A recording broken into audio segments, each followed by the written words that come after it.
Hello everyone, welcome back to my channel. So in this video we'll discuss about a new topic called as pointing. Okay, we will see what is pointing, what are the advantages of pointing, and also what are the different types of pointing in building finishing. So coming to the definition of pointing, first of all, what is pointing? Pointing is the art of finishing the mortar joints of the walls or similar structures with either cement mortar or lime mortar. So we generally for having the bond between two masonry units, we fill the gap between the two masonry units with the help of mortar. So finishing that mortar joints for a better appearance and for a better look, and also to protect that mortar joint from atmospheric agencies, from to prevent the damage of that mortar joints with respect to atmospheric agencies, is called as pointing. And generally we do this pointing for the entire wall, or where we feel that the mortar joint is defective. Okay, we can repair also. So pointing is done for walls, complete walls, or also for joints which are to be repaired. And this pointing is done up to a depth of 10 to 20 mm. So you can see this is pointing process. So you can see this is one brick, this is another brick. So we join the, or we try to establish the bond between the two bricks with the help of mortar. So we are completely finishing, we are closing the mortar joints with cement mortar or lime mortar again. This is called as pointing. So when pointing is done generally, so when you want a uniform and smooth surface, you should do pointing. And also where you want to exhibit the natural beauty of the structure. In, say, suppose if you have seen this brick wall, if you're not going to plaster this brick wall, if you want to show the natural beauty of brick wall directly like this, you can do pointing, so such that it looks more beautiful. And even with stones also, and where the materials used in construction can withstand the effects of weather, like if you're constructing a stone masonry wall, if that stone is very much strong enough to resist the weathering agents, there you can do pointing and you can just close it off. You need not go for a few further finishing. And also where the workmanship is quite good, so where the construction is going on well, if you feel that further building finishing is not required, there also you can do pointing and you can stop. So now we can see here in this figure, this is a brick wall. So I'm exposing the natural brick wall to the atmosphere, and you can see here this place is completely, it is pointed. So on this I'm not doing the plastering again, it's directly exposed to the atmosphere. So for this you can use the pointing. And what is the importance of pointing? Why should one do the pointing? And what sort of significance is there for this? So it helps to seal the voids or spaces which may carry water and cause decaying of mortar joints.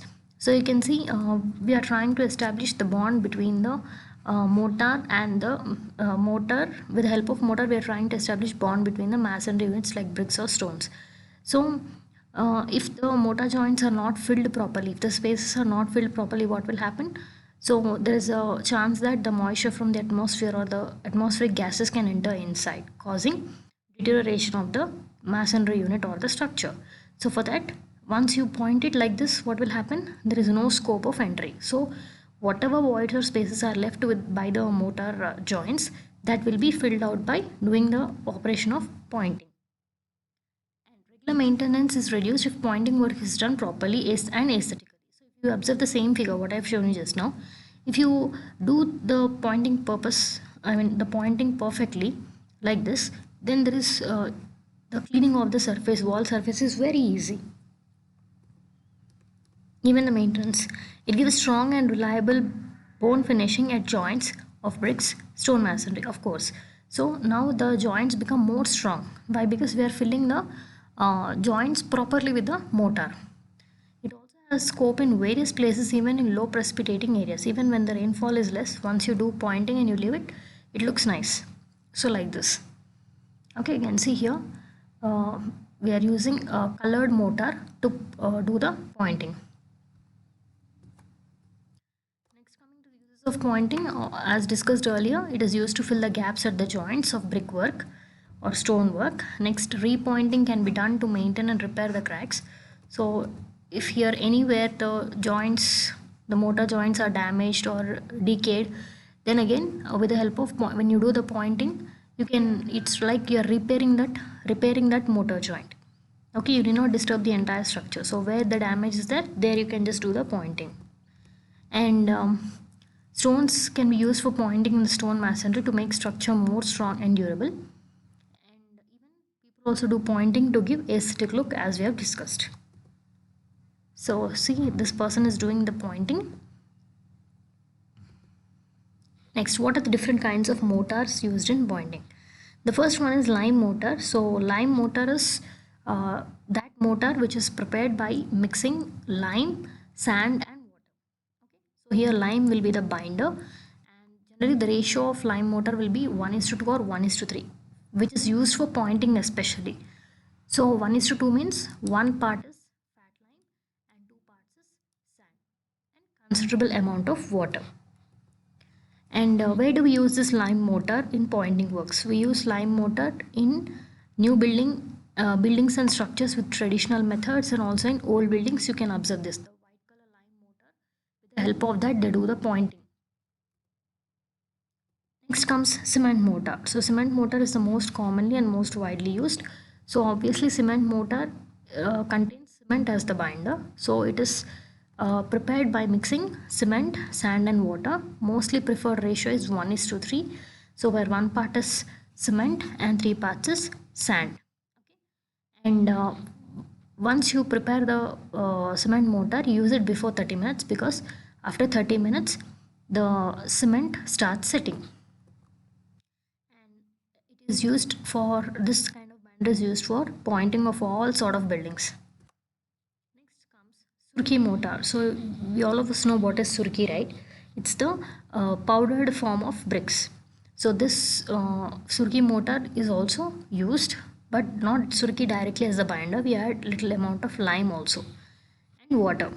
Okay, so we use, when you're using Surki mortar, we prefer the ratio of 1:2.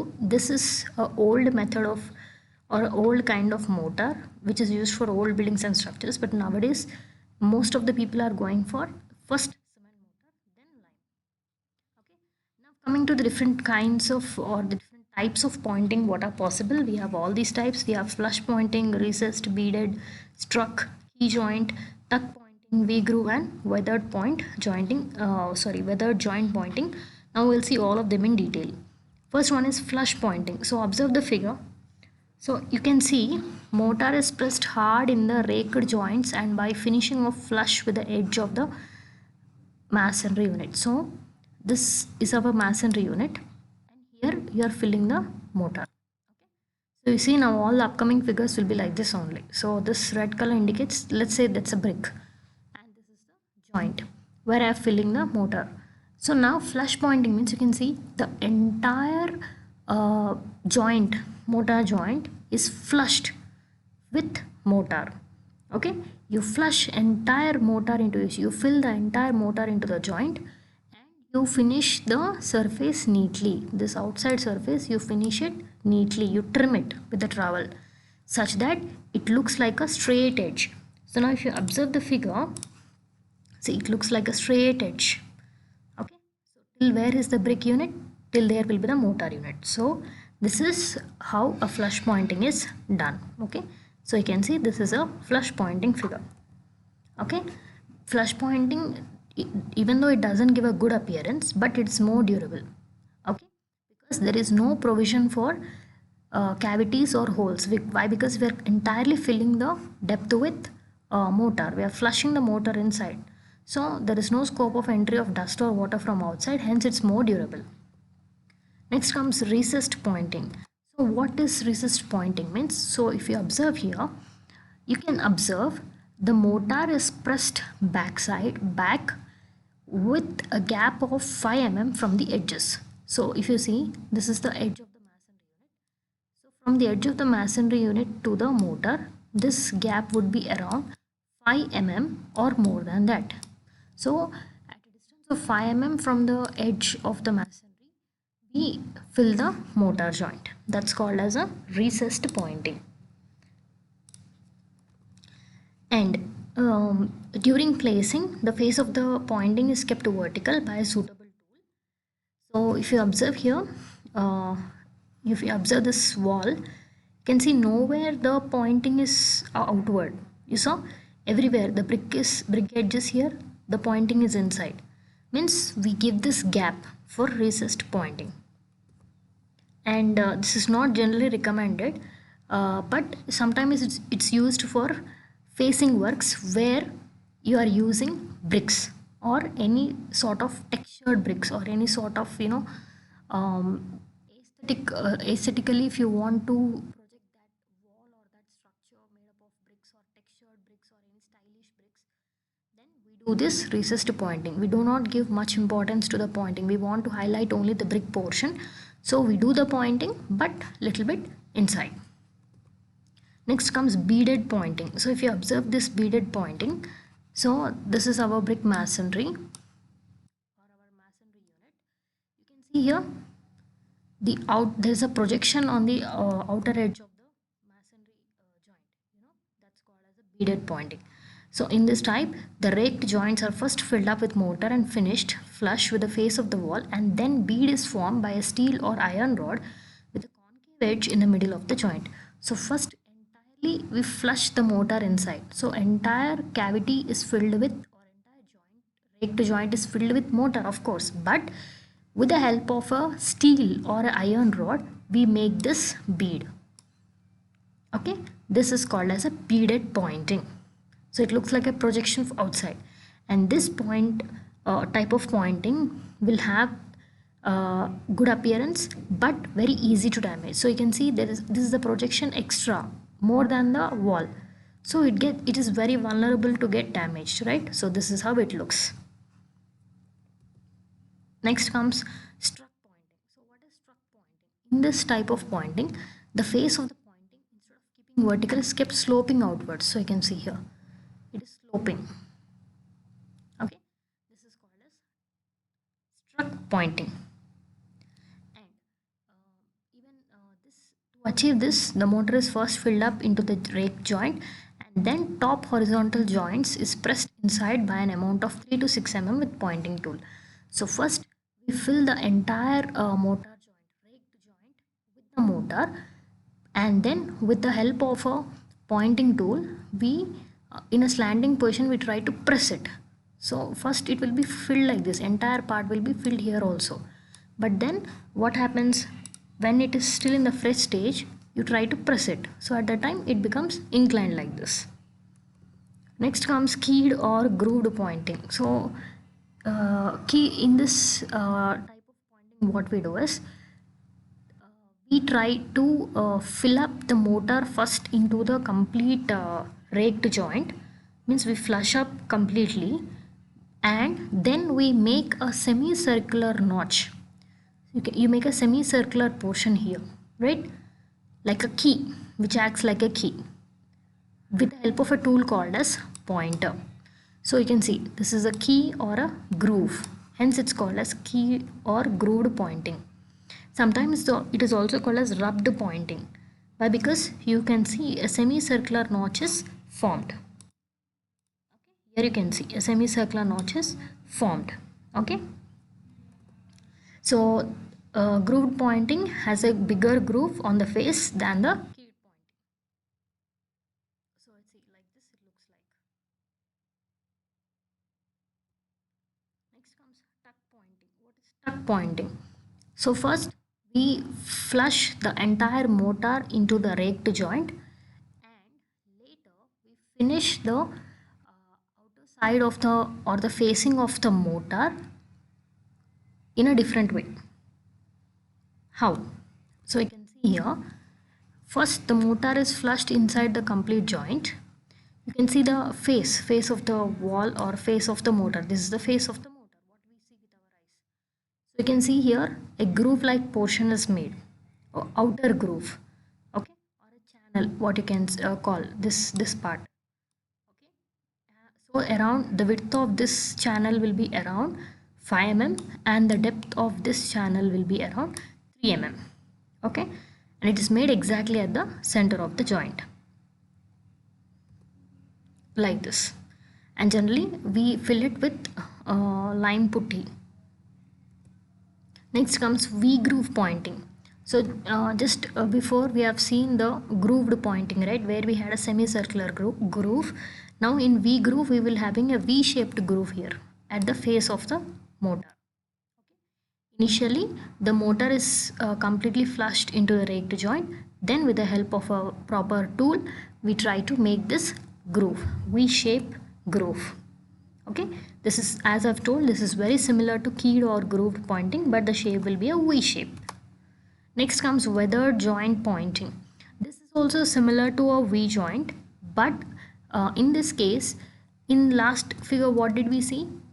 Our V was made inside, the groove was made inside the face of the motor, but now that will be in reverse direction, means the V shape will be projecting outside. Here you can see.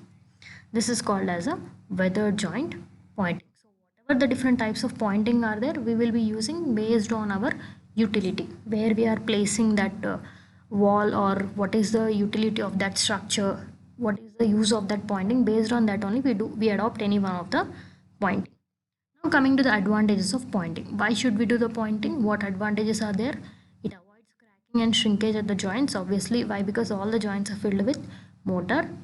No scope of cracking, no scope of shrinkages, and it also provides good resistance against weathering action. Okay, and stone masonry may be defective, for which Portland cement can be used in mortar for tuck pointing purpose to maintain the repair and damage. So even if when you are going for stone masonry construction, even if the stones are not of good quality also, when you are doing this pointing with the help of cement mortar, it gives good resistance for the entire structure.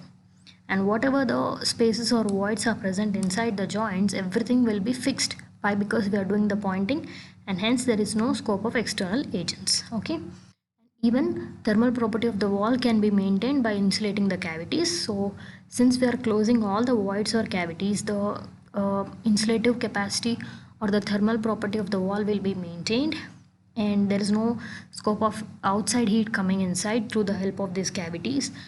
And when you do repointing, I already told you, even we do pointing to repair the mortar joint. So when you do repointing, it enhances the structural capacity of the structure. Also it will enhance the durability of the structure, and also it will reduce the further damage of that brick wall. Next, coming disadvantages. This pointing is done only for joints. We can't do any other places, only for joints we can do. And we cannot do this pointing for the interior parts of the walls. We can do only for exteriors. And it does not give smooth and plain aesthetic appearance if not done properly. So you have to be very careful, otherwise it doesn't give a good look. And some places the mortar will be flushed outside, sometimes it will be less inside. Okay. Sometimes brick and stone masonry may have some defects even after doing the pointing purpose. You cannot do pointing in heavy rainfall areas. Why? Because the mortar will move away, and if you do not flush the mortar inside, you can have a spider web effect on the stonework with cracks. So due to the presence of this voids, you can have this spider web effect. And once you do painting for brick and stone masonry, the further plastering and painting would be difficult. So this is all about pointing. I hope you all understood the video. For the notes of this video, please click on the description of this video. You'll have a link. Click on the link and download the notes. Thanks for watching.